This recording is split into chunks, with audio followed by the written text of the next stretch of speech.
Welcome to the Tar education friends. Target allrounder की Tar education में मैं प्रकाश कुमार आप सभी का स्वागत करता हूं। दोस्तों, आज है 26 जनवरी 2022।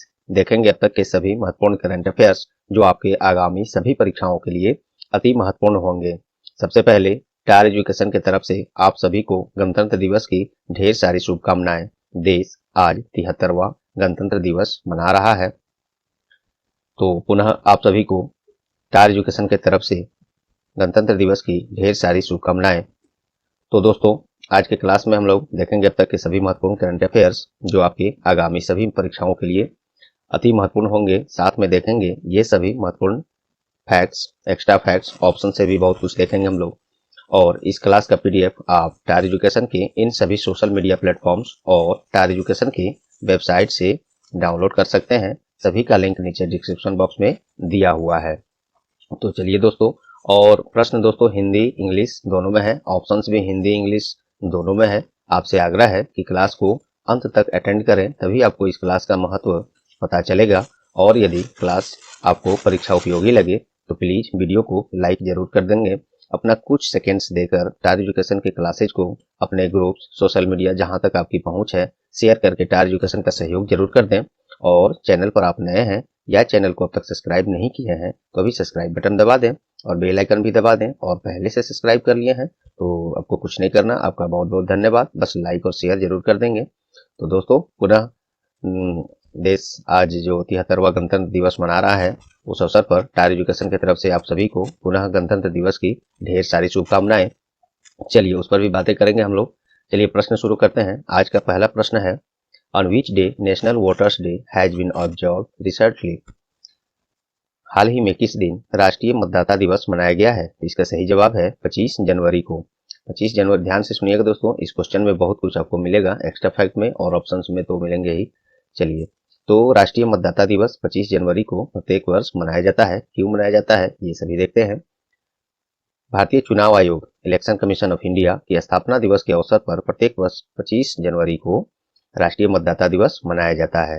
राष्ट्रीय मतदाता दिवस इस बार जो 2022 का मनाया जा रहा है उसका थीम है, विषय है चुनावों को समावेशी, सुगम और सहभागी बनाना। इंग्लिश में इस थीम को देखें तो making elections inclusive, accessible and participatory, ये थीम रहा। केंद्रीय कानून और न्याय मंत्री अभी कौन है? श्री किरेन रिजिजू हैं। चलिए, इलेक्शन कमीशन ऑफ इंडिया के बारे में बहुत महत्वपूर्ण तथ्य कुछ शॉर्ट में जान लेते हैं जो आपके एग्जाम्स के पार्ट बनते हैं और बनेंगे भी। चलिए, more about election commission of India. भारतीय चुनाव आयोग में एक मुख्य चुनाव आयुक्त और 2 अतिरिक्त चुनाव आयुक्त होते हैं। अर्थात एक तो होते हैं मुख्य चुनाव आयुक्त, एक होते हैं अन्य 2 चुनाव आयुक्त होते हैं। इन तीनों पद को हम लोग इसमें देखेंगे जो कि कई बार पूछे जा चुके हैं आपके परीक्षाओं में। मुख्य चुनाव आयुक्त अभी कौन है? सुशील चंद्रा है। 2 अन्य चुनाव आयुक्त जो हैं वो है, एक है राजीव कुमार, दूसरे हैं अनूप चंद्र पांडे। चुनाव आयोग की स्थापना वही 25 जनवरी 1950 को, जो कि उसी अवसर पर चुनाव आयोग अपना प्रत्येक वर्ष नेशनल वोटर्स डे या राष्ट्रीय मतदाता दिवस मनाता है। और चुनाव आयोग का, इलेक्शन कमीशन ऑफ इंडिया का मुख्यालय कहाँ है? तो ये नई दिल्ली में है। उम्मीद करता हूँ ये सब फैक्ट्स आपको पसंद आए होंगे। अब ध्यान से सुनिए, कुछ डेट जो है इस महीने के वो हम लोग यहाँ पे चर्चा कर लेते हैं। डेट से संबंधित 2 प्रश्न है, एक नीचे भी अभी लिस्टेड है, नहीं तो मैं जनवरी के सभी डेज यहाँ पे रिपीट कर देता। तो एक अगला प्रश्न और है, उसमें भी कुछ ऑप्शन मैं दिया हूँ। चलिए, 23 जनवरी को हाल ही में क्या मनाया गया है? 23 जनवरी को पराक्रम दिवस मनाया गया है। इसको हिंदी में ही लिखता हूँ, ज्यादा बेहतर होगा। पराक्रम दिवस ये मनाया गया है कब? तो 23 जनवरी को मनाया गया है। ये क्यों मनाया जाता है? तो नेताजी सुभाष चंद्र बोस की जयंती के अवसर पर प्रत्येक वर्ष 23 जनवरी को पराक्रम दिवस मनाया जाता है। नेताजी का, सुभाष चंद्र बोस का जन्म कब हुआ था? तो 23 जनवरी 1897 को, और उनका देहांत कब हुआ था? 18 अगस्त 1945 को। तो ये इन्हीं के जन्म दिवस पर प्रत्येक वर्ष 23 जनवरी को पराक्रम दिवस मनाया जाता है। कुछ फैक्ट्स हम लोग और जान लेते हैं। इस बार इनका 125वीं जयंती मनाया गया है, और इस वर्ष इनके जन्म दिवस पर इंडिया गेट पर प्रधानमंत्री श्री नरेंद्र मोदी के द्वारा एक होलोग्राम, इनका प्रतिमा जो है, hologram statue of Netaji Subhash Chandra Bose का अनावरण इंडिया गेट पर किया गया है। और पश्चिम बंगाल सरकार, चूंकि ये पश्चिम बंगाल राज्य से बिलोंग करते थे, तो पश्चिम बंगाल सरकार सुभाष चंद्र बोस की जयंती को किस रूप में मनाता है? तो वो लिख देता हूं मैं, देश नायक दिवस। इसको भी हिंदी में ही लिखना बेहतर होगा। देश नायक दिवस ये मनाया गया है पश्चिम बंगाल सरकार के द्वारा। पश्चिम बंगाल की राजधानी कहाँ है? कोलकाता है। और मुख्यमंत्री कौन है वहां पे? तो ममता बनर्जी हैं। और राज्यपाल कौन है? जगदीप धनखड़ हैं। ये सब फैक्ट्स आप लोग याद रखेंगे। चलिए अगला देखते हैं। 24 जनवरी को क्या मनाया गया है? तो राष्ट्रीय बालिका दिवस, national day of girls and child, अर्थात राष्ट्रीय बालिका दिवस कब मनाया गया है? 24 जनवरी को मनाया गया है। और ये राष्ट्रीय और किस मंत्रालय के द्वारा? तो ये मनाया जाता है महिला और बाल विकास मंत्रालय के द्वारा मनाया जाता है। बालिकाओं की शिक्षा, सुरक्षा और विकास के लिए प्रत्येक वर्ष 24 जनवरी को राष्ट्रीय बालिका दिवस मनाया जाता है। पहली बार इस दिवस को 2008 में मनाया गया था। ये भी आप याद रख सकते हैं, हो सकता है कभी एग्जाम के पार्ट्स बन जाए आपको। 26 जनवरी को देखते हैं। इस दिन के 16 जनवरी को क्या मनाया गया है? तो देश में पहली बार, पहली शब्द लगा है फर्स्ट टाइम्स जो है राष्ट्रीय स्टार्टअप दिवस मनाया गया है। नेशनल स्टार्टअप्स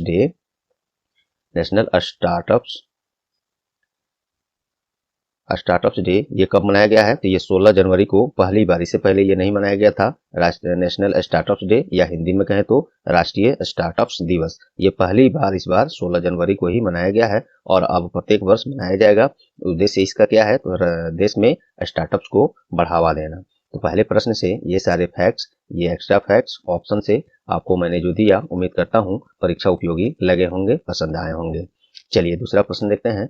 हाल ही में किसे prevention of money laundering act PMLA के निर्णायक प्राधिकरण का नया अध्यक्ष नियुक्त किया गया है? इसको इंग्लिश में भी देखिए, ज्यादा बेहतर होगा इंग्लिश में समझना इसको। Recently who has been appointed as the new chairman of the adjudicating authority of the prevention of money laundering act PMLA। तो इसके अध्यक्ष कौन बनाए गए हैं? सही जवाब है विनोदानंद झा। कौन है विनोदानंद झा? ये सेवानिवृत्त IRS अधिकारी हैं। IRS, Indian revenue service. जैसे IAS, ये बहुत मैक्सिमम लोग जानते ही होंगे, कुछ लोग जो नहीं जानते उनके लिए भी बताना जरूरी है दोस्तों। तो IRS, इंडियन रेवेन्यू सर्विस, जैसे IS, इंडियन एडमिनिस्ट्रेटिव सर्विस, वैसे में ये उसे नीचे रैंक होता है ये।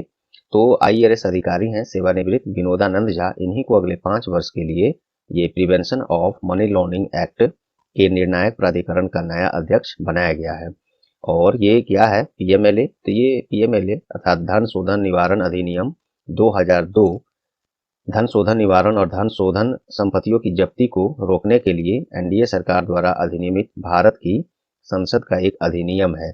ये इधर ही हुआ है, एक्ट तो 2002 ही है, इधर लागू किया गया है। तो इसी के अध्यक्ष बनाए गए हैं विनोदानंद झा। अब चलिए बाकी ऑप्शंस देख लेते हैं, क्योंकि हम लोग ऑप्शंस वही रखते हैं जैसे जिस बेस पर ये आधारित प्रश्न रहता है, ठीक उसी पर, वो भी करंट अफेयर्स पर आधारित, ताकि आपको हाल फिलहाल के कुछ इवेंट्स को रिवीजन कराया जा सके। तो चलिए, मनोज पांडे को अभी हाल ही में क्या बनाया गया है? तो हाल ही में थल सेना के उप प्रमुख बनाए गए हैं। नए उप प्रमुख कौन बनाए गए हैं? मनोज पांडे। और थल सेना अध्यक्ष अभी कौन है? तो वो है मनोज मुकुंद नरवणे। ये है थल सेना अध्यक्ष और ये बन गए हैं थल सेना उप प्रमुख। थल सेना प्रमुख वो हो गए और उप प्रमुख हो गए ये मनोज पांडे। तो याद रखिएगा। चलिए कुछ इससे संबंधित 2-3 फैक्ट्स और जान लेते हैं हम लोग। आर्मी स्टाफ अर्थात सेना प्रमुख मनोज मुकुंद नरवणे तो हो ही गए और उप प्रमुख मनोज पांडे हो गए। और एयरफोर्स अभी प्रमुख कौन है? चीफ ऑफ एयरफोर्स कौन है? तो वो है विवेक राम चौधरी हैं अभी एयर चीफ मार्शल। और नेवल स्टाफ कौन है? चीफ ऑफ नेवल स्टाफ अर्थात नौसेना प्रमुख कौन है? तो एडमिरल R हरि कुमार। ये है R हरि कुमार। इससे पहले कौन थे? करमवीर सिंह थे। चलिए अगला देते हैं। विक्रम देव दत्त, ये कौन है? ये न्यूज में क्यों रहे हैं? हाल ही में एयर इंडिया लिमिटेड के अध्यक्ष और प्रबंध निदेशक इनको बनाया गया है, विक्रम देव दत्त को। दिलीप संघानी, ये कौन है? ये न्यूज में क्यों रहे हैं? ये इफ्को के नए चेयरमैन बनाए गए हैं। कौन? दिलीप संघानी। ये सभी फैक्ट्स दूसरे प्रश्न से आप याद रखिएगा। चलिए अगला प्रश्न है। On which day national tourism day has been celebrated recently? हाल ही में राष्ट्रीय पर्यटन दिवस कब मनाया गया है? ये मनाया गया है 25 जनवरी को। देश में पर्यटन के क्षेत्र में विकास और अर्थव्यवस्था में पर्यटन के महत्व को दर्शाने के लिए प्रत्येक वर्ष 25 जनवरी को राष्ट्रीय पर्यटन दिवस मनाया जाता है। और राष्ट्रीय पर्यटन दिवस 2022 का विषय थीम क्या है इस बार, तो हिंदी इंग्लिश दोनों में देख लीजिए, ग्रामीण और सामुदायिक केंद्रित पर्यटन, ये इसका थीम है इस बार। इंग्लिश में देखें तो rural and community centric tourism, ये राष्ट्रीय पर्यटन दिवस का इस बार थीम रहा है 2022 के लिए। चलिए, और केंद्रीय संस्कृति और पर्यटन मंत्री अभी कौन है, श्री जी किशन रेड्डी हैं, ये याद रखिएगा। सभी फैक्ट इसमें आपके लिए महत्वपूर्ण थे। चलिए, अगर कुछ और ऑप्शन से हम लोग कुछ डेज और देख लेते हैं। 24 जनवरी को क्या मनाया गया है, तो 24 जनवरी को एक अंतर्राष्ट्रीय शिक्षा दिवस कब मनाया जाता है, इंटरनेशनल एजुकेशन डे, ये कब मनाया जाता है, तो ये मनाया जाता है 24 जनवरी को। अंतर्राष्ट्रीय शिक्षा दिवस ये 24 जनवरी को मनाया जाता है यूनेस्को के पहल पर। और इसका थीम भी है इस बार 2022 में अंतर्राष्ट्रीय शिक्षा दिवस का थीम क्या है, तो वो मैं लिख देता हूँ, चेंजिंग कोर्स, यहाँ लिख देता हूँ changing course transforming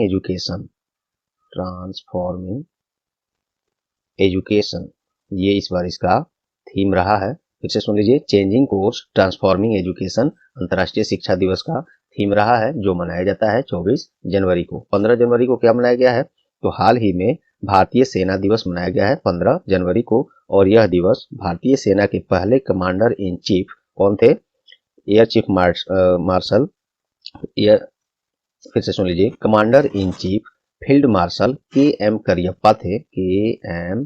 Cariappa, spelling हो सकता है मिस्टेक हो यहाँ पे। के.एम. करियप्पा जो थे भारत के पहले commander in chief field marshal KM. Cariappa, इन्हीं के सम्मान में प्रत्येक वर्ष भारतीय सेना दिवस 15 जनवरी को मनाया जाता है। 12 जनवरी को क्या हुआ, हाल ही में राष्ट्रीय युवा दिवस 12 जनवरी को मनाया गया है। और यह दिवस स्वामी विवेकानंद की जयंती के अवसर पर प्रत्येक वर्ष मनाया जाता है। इस बार स्वामी विवेकानंद की 159वीं जयंती मनाई गई है, 159वीं जयंती मनाई गई है।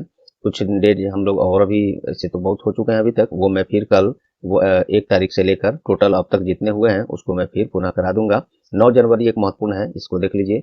9 जनवरी को भारतीय प्रवासी दिवस 9 जनवरी को मनाया गया है। क्यों मनाया जाता है, तो 9 जनवरी 1915 को ही महात्मा गांधी साउथ अफ्रीका से इंडिया लौटे थे। इस दिन को चिन्हित करने के लिए भारतीय प्रवासी दिवस 9 जनवरी को प्रत्येक वर्ष मनाते हैं। इसके अलावा 9 जनवरी को गुरु नानक जयंती भी मनाया जाता है, जिसे एक अन्य नाम प्रकाश पर्व के नाम से भी जाना जाता है। प्रकाश पर्व या गुरु नानक जयंती दोनों एक ही है, 9 जनवरी को मनाया जाता है। और गुरु नानक देव जी कौन थे, तो सिखों के 10वें गुरु थे।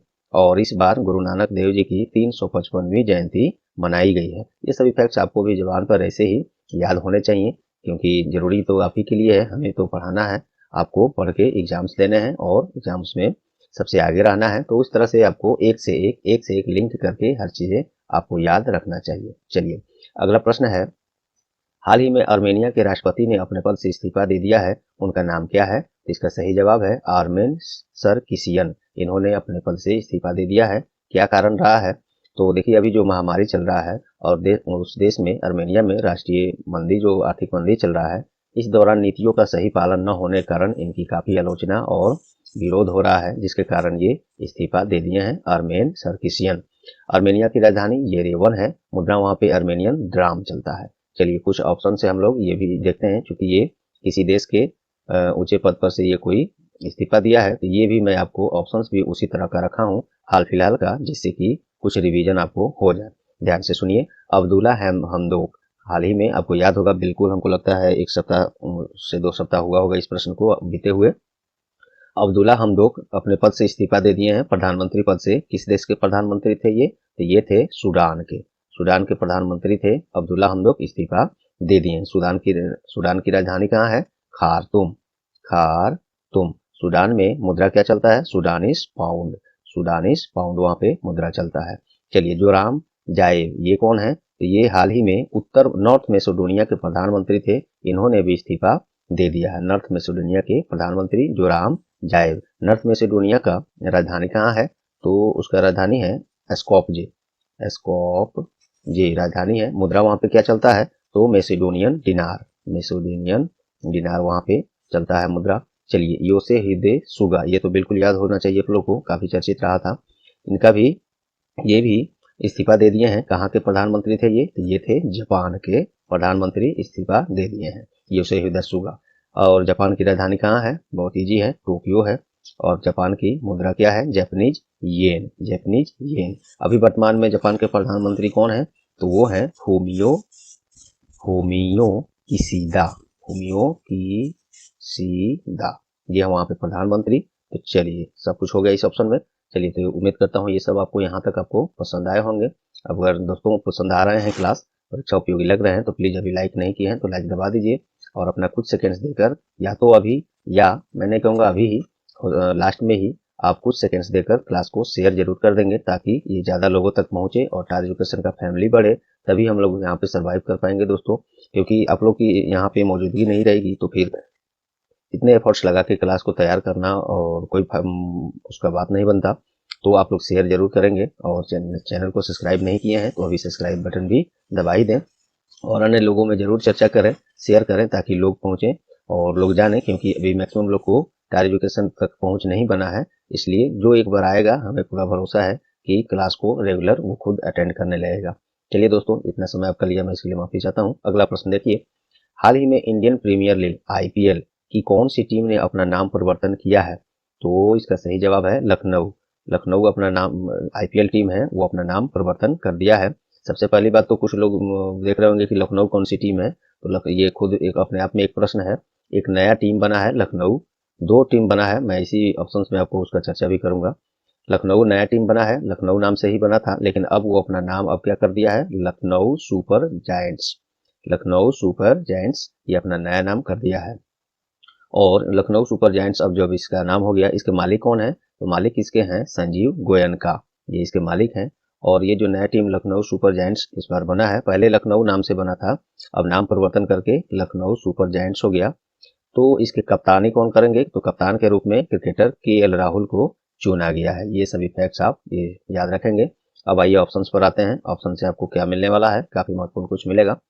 चेन्नई सुपर किंग्स, ये न्यूज में क्यों रहा है? तो IPL जो 2021 हुआ है, कहाँ हुआ था? दुबई में, UAE में हुआ था। इसका खेल किया गया था, आधा तो इंडिया में किया गया, लेकिन कोविड-19 के केसेज बढ़ने के कारण पुनः उसको UAE में ले जाकर खेला गया था आधा खेल। तो IPL 2021 में ये चेन्नई सुपर किंग ही है जो कोलकाता नाइट राइडर्स टीम को हराकर IPL 2021 का फाइनल खिताब जो है, यही इसी ने जीता है, चेन्नई सुपर किंग ने। तो इसको आप याद रख सकते हैं। चलिए, और किंग्स 11 पंजाब, ये इसको मैं किस लिए ऑप्शन में दिया हूँ? तो पहले जो है किंग्स 11 पंजाब के नाम से ये जाना जाता था, लेकिन अब ये इस नाम से नहीं जाना जाता। IPL का ये जो टीम दिख रहा है आपको, किंग्स 11 पंजाब, ये पहले इसी नाम से जाना जाता था, लेकिन इसने भी नाम बदल के अपना नया नाम क्या किया है? तो वो किया है पंजाब किंग्स, केवल पंजाब किंग्स कर दिया। पहले किंग्स 11 पंजाब था, अब इसमें से हटाकर पंजाब किंग्स कर दिया है, ये अपना नया नाम, इसलिए ये न्यूज में रहा है। अब आइए अहमदाबाद, मैंने शुरू में बोला था कि अहमदाबाद लखनऊ कौन सा टीम है, तो ये नया टीम बना था, दो ठो, ये लखनऊ और अहमदाबाद, ये दो नए टीम बने हैं इस बार। अभी खेले नहीं है ये लोग, 2022 वाले IPL में शामिल होंगे, खेलेंगे। तो लखनऊ के बारे में तो ये सब हम लोग चर्चा किए ही। अहमदाबाद, ये भी एक नई टीम बनी है, और बस यही आपको याद रखना है कि नई टीम जो बनी है, क्या नाम है उस टीम का? एक तो लखनऊ हो गया, जिसका नाम बदलकर अब ये हो गया लखनऊ सुपर जायंट्स, और एक है अहमदाबाद। ये दो नए टीम बने हैं, इसलिए ऑप्शन में आपको दिया हूँ। दोस्तों, अवार्ड से संबंधित जितने भी अवार्ड्स हैं, मैं आपको एक खुशखबरी दे रहा हूँ। अवार्ड देखिए दोस्तों, बहुत कुछ दिया जाता है, लेकिन आप लोग के जो शेयर नहीं करते हैं, पहुंच बच्चों की ज़्यादा नहीं बन रही है चैनल पर यहाँ पे, इस कारण से थोड़ा सा डिमोटिवेट कभी कभी हो जाना पड़ता है। तो जो देना आदमी सोचता है वो नहीं दे पाता है। तो ये आप लोग के बल पर ही हम लोग आगे कुछ कर सकते हैं। आप लोग ज़्यादा से ज़्यादा क्लास को जरूर शेयर करें, लोगों तक पहुँचाएँ, क्योंकि जो एक बार यहाँ पहुँच जाएगा वो दोबारा उसको कहना नहीं पड़ेगा, और खुद वो इस क्लास के सभी क्लासेज अटेंड करने के लिए उत्साहित होगा वो बच्चे। तो चलिए, तो अवार्ड से संबंधित जनवरी 2021 से जनवरी 2022 तक का टोटल जितने भी अवार्ड्स रहे हैं महत्वपूर्ण, जो आपके एग्जाम्स में आ सकते हैं, बिल्कुल आ सकते, क्या उसमें से आएंगे ही। तो जितने अवार्ड्स हैं यहाँ से लेकर यहाँ तक, इसका क्लास हम लोग जल्द ही, आज ही से कल में मैं अपलोड करूंगा। तो आप उसको देखिएगा जरूर। इसके अलावा आईपीएल का हिस्ट्री से लेकर पूरा हिस्ट्री से लेकर प्रेजेंट तक जो स्थिति है इसका, इस पर जितने प्रश्न बन सकते हैं, हिस्ट्री का समझ लीजिए कि आप सब समझ ही सकते हैं इसमें क्या क्या हो सकता है। हिस्ट्री से लेकर अभी वर्तमान तक जितने भी आईपीएल से संबंधित आपके एग्जाम्स में परीक्षा आगे चलकर बन सकता है, जीके के रूप में या करंट इवेंट्स के रूप में, वो टोटल चीज में आईपीएल स्पेशल एक क्लास कराऊंगा। उसको भी आप नेक्स्ट क्लास में हम उसको देंगे। चैनल पर आप अपडेट रहिएगा। वैसे अगले क्लास में उसको मैं बता दूंगा। और जो भी क्लास अभी कराया जा रहा है उन सभी का लिंक नीचे प्ले लिस्ट के रूप में आपको दिया गया है, चाहे वो एनटीपीसी प्रैक्टिस सेट हो, एसएससी प्रैक्टिस सेट हो, ग्रुप डी प्रैक्टिस सेट हो, या अन्य टॉपिक वाइज क्लासेज हो जिसमें जैसे अवार्ड्स हो गए, अपॉइंटमेंट्स हो गए, नोबेल पुरस्कार स्पेशल हो गया, उसको भी हिस्ट्री टू प्रेजेंट हमने बहुत अच्छे से सजा कर दिया है। ये सभी का प्ले लिस्ट नीचे डिस्क्रिप्शन बॉक्स में इस आज के क्लास में भी दिया गया है, ज़्यादा आपको ढूंढना नहीं पड़ेगा। इसके अलावा यहाँ आई बटन पर भी कुछ महत्वपूर्ण क्लास में दे देता हूँ, वहां से भी आप अटेंड कर सकते हैं। चलिए, तो अगला प्रश्न हम लोग देखते हैं। काफी महत्वपूर्ण है, मोस्ट इंपोर्टेंट है। इसमें जो फैक्ट्स आपको मिलेगा, आपको एन चैनल पर ये जितना भी, पहले देखिए प्रश्न क्या है फिर बात बोलता हूँ मैं।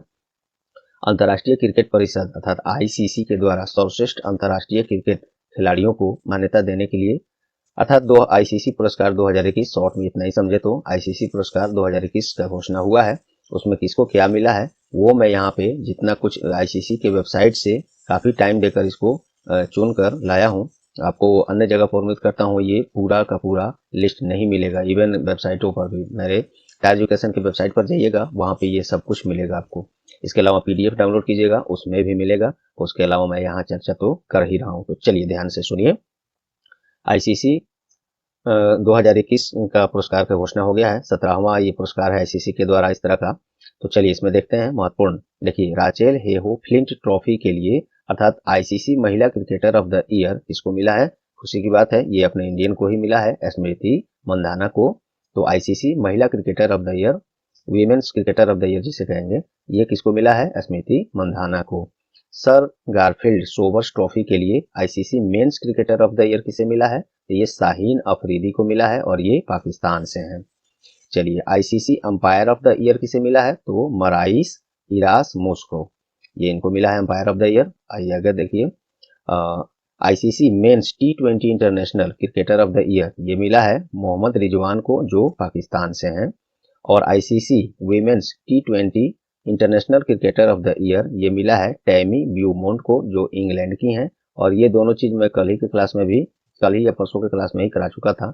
आज मैं पूरा लिस्ट ही इसका ला दिया हूँ आपके लिए कि कोई भी, और इसको स्क्रीनशॉट ले लीजिएगा आप जब शुरू में था, या पीडीएफ जरूर डाउनलोड करके इसको नोट कर लीजिएगा। एक ना एक प्रश्न इसमें से तो बनना ही बनना है, और इसमें 12 पॉइंट मोस्ट इंपोर्टेंट है।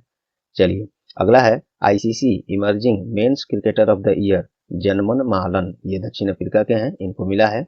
ICC emerging women's cricketer of the year ये मिला है फातिमा सना, ये पाकिस्तान की हैं।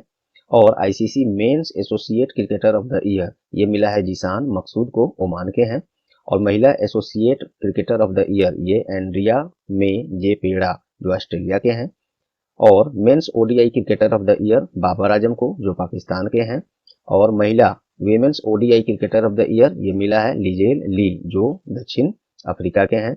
और men's test cricketer of the year Joe Root को मिला है, जो इंग्लैंड से हैं। ये सभी बिल्कुल जरूरी हैं पॉइंट्स, काफी ज्यादा नहीं, आपको बस एक बार दो बार डेली पढ़ लीजिएगा इसको। धीरे धीरे आपको इसमें से जो भी महत्वपूर्ण है सब दिमाग पर बैठ जाएगा, रटना नहीं है, टेंशन नहीं लेना है।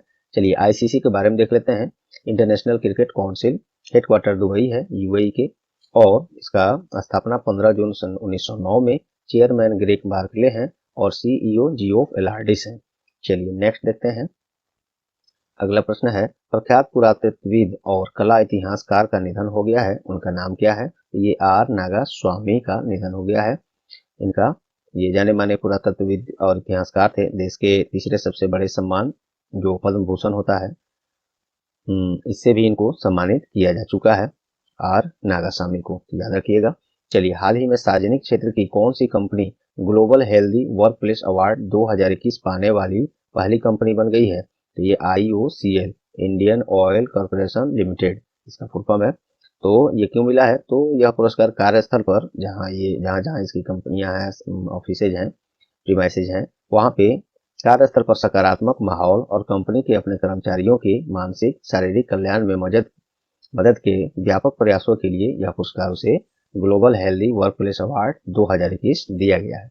IOCL के बारे में देखिए, इंडियन ऑयल कॉर्पोरेशन लिमिटेड, स्थापना 30 जून 1959 को, हेडक्वार्टर न्यू दिल्ली है और चेयरमैन श्रीकांत माधव वैद हैं। चलिए नेक्स्ट है, प्रधानमंत्री श्री नरेंद्र मोदी के द्वारा कितने बच्चों को प्रधानमंत्री राष्ट्रीय बाल पुरस्कार 2022 से पुरस्कृत किया गया है? तो ये 29 बच्चों को पुरस्कृत किया गया है और 29 बच्चों का लिस्ट मैं PDF में डाल दूंगा, वेबसाइट पर डाल दूंगा, वहां से आप लोग लीजिएगा, क्योंकि 29 बच्चों को आप ना याद कर सकते हैं यहाँ पे, ना ही मैं उसको पढ़ाने से कोई फायदा था। विभिन्न राज्य 21 राज्यों के आसपास से वो बच्चे सब चुने गए हैं, जिसमें से चलिए आगे देखिए, वो मैं कुछ और बोल रहा था। इस बार यह पुरस्कार नवाचार में इनोवेशन जिसे कहेंगे 7, सामाजिक सेवा में 4, शैक्षणिक में 1 और खेल के क्षेत्र में 8, कला और संस्कृति के क्षेत्र में 6 और ब्रेवरी बहादुरी के क्षेत्र में 3, इन सभी श्रेणियों में प्रस्तुत किया गया है।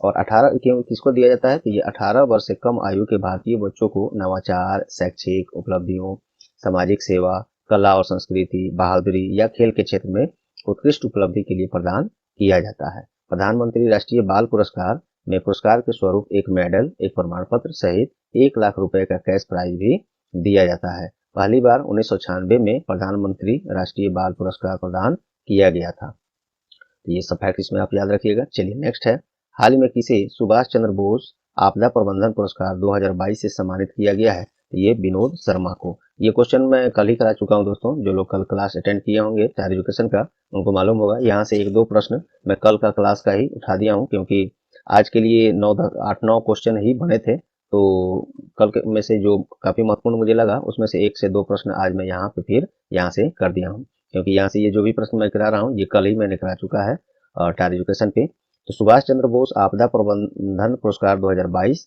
ये विनोद शर्मा को सम्मानित किया गया है। ये हो गया व्यक्तिगत श्रेणी में। एक इंस्टीट्यूशनल कैटेगरी में मिला है, वो भी हम लोग यहाँ पे चर्चा करते हैं।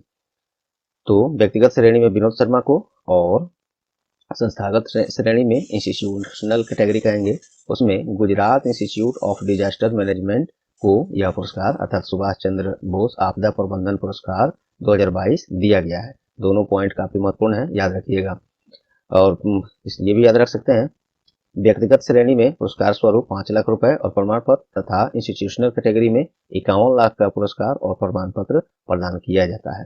सुभाष चंद्र बोस जयंती के अवसर पर पूरे देश में 23 जनवरी को पराक्रम दिवस के रूप में मनाया जाता है, जिसकी चर्चा ऊपर भी हम लोग किए थे। इस बार नेताजी सुभाष चंद्र बोस की 125वीं जयंती मनाई गई है और पश्चिम बंगाल सरकार इसको देश नायक के दिवस के रूप में भी मनाती है। 23 जनवरी को जो हम लोग पूरे देश में पराक्रम दिवस मनाया जाता है, तो पश्चिम बंगाल सरकार इसके अलावा देश नायक दिवस के रूप में भी मनाता है, वहाँ पे सरकार मनाती है। और इसी अवसर पर, इनके जन्म दिवस के अवसर पर, इंडिया गेट पर होलोग्राम प्रतिमा, hologram statue of Netaji Subhash Chandra Bose have unveiled by prime minister Narendra Modi ji के द्वारा इंडिया गेट पर होलोग्राम प्रतिमा का अनावरण किया गया है। चलिए नेक्स्ट है, हाल ही में किसे असम के सर्वोच्च नागरिक सम्मान असोम वैभव से सम्मानित किया गया है? फिर बता दूं, ये सब प्रश्न मैं कल ही करा चुका हूं। ये आज क्वेश्चन 8-9 ही बने थे, इस कारण से मुझे 1-2 क्वेश्चन कल का मैं इसमें महत्वपूर्ण जो था वो रिवीजन के तौर पर आपको आज यहाँ पे फिर से दे दिया हूँ। तो देखिए, तो असम सरकार का सर्वोच्च नागरिक सम्मान असोम वैभव से सम्मानित किया गया है जाने माने उद्योगपति रतन टाटा को। असम की राजधानी दिसपुर है। ये सब कल में कराया ही था, ऐसे आप पढ़ सकते हैं। मुख्यमंत्री हेमंत बिस्व शर्मा है और राज्यपाल प्रोफेसर जगदीश मुखी हैं। चलिए नेक्स्ट देखते हैं, ये भी कल ही का प्रश्न है, हाल ही में किसने सैयद मोदी इंटरनेशनल टूर्नामेंट में महिला एकल खिताब जीता है? तो ये PV सिंधु ने। मालविका बंसोड़ अपने भारत की ही हैं, ये दोनों ही भारत की खिलाड़ी उसमें पहुंची थी फाइनल में। तो मालविका बंसोड़ को हराकर PV सिंधु ने ये सैयद मोदी इंटरनेशनल टूर्नामेंट महिला एकल खिताब जीत लिया है। और पुरुष युगल का मिक्स डबल जो जिसे कहते हैं, ये जीता है, देखिए, ईशान भटनागर और तनीषा क्रेस्टो की भारतीय जोड़ी ने ये मिश्रित युगल खिताब जिसे मिक्स डबल कहते हैं सैयद मोदी इंटरनेशनल टूर्नामेंट में ये जीता गया है इन दोनों के द्वारा। चलिए, और इसका आयोजन कहाँ किया गया था? तो ये किया गया था उत्तर प्रदेश की राजधानी लखनऊ में सैयद मोदी इंटरनेशनल टूर्नामेंट 2022 का आयोजन किया गया था। बैडमिंटन से संबंधित बात हुई है, तो चलिए BWF के बारे में जान लेते हैं। बैडमिंटन वर्ल्ड फेडरेशन यही अंतर्राष्ट्रीय स्तर पर बैडमिंटन खेल का आयोजन कराता है स्थापना इसका 5 जुलाई 1934 को और हेडक्वार्टर कुआलालंपुर जो कि मलेशिया में है। चलिए क्वेश्चन ऑफ द डे देखते हैं आज का।